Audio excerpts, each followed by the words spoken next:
Hi, I am Annie. In this video, we will learn Excel formula of sum, if, what is SUMIF formula, and how to use Excel formula, SUMIF.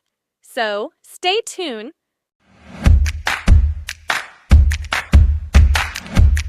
Say if we want to use the sum. If formula, how will that help us? Let's highlight this particular cell. So I'm going to give it a yellow color.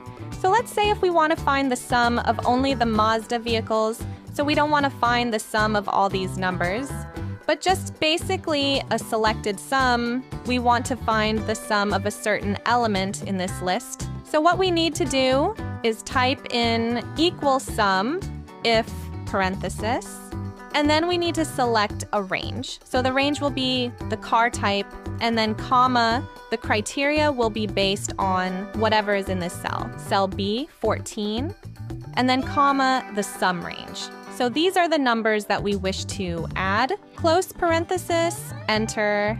This should be the card type actually, instead of Mazda. Now we're going to put the word Mazda in this cell.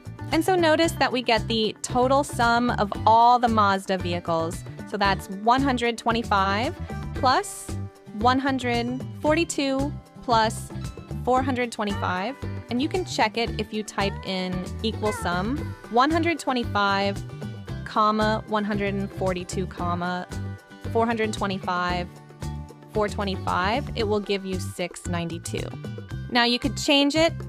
Let's say if we want to find the sum of the Honda vehicles, it's automatically going to adjust. There's only one type of Honda vehicle in this list, so it's 174. If we want to find the sum of all the Toyota vehicles, just type it in, and it automatically gives us a sum. So we have 326 for Toyota, 89, and 274. So if we type in equal 326 plus 89 plus the other one, which is 274, we get 689.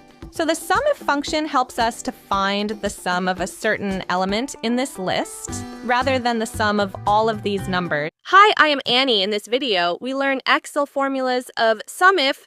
And alright, if our video helped you anyway, please subscribe to my YouTube channel and hit the like button and open the notification option.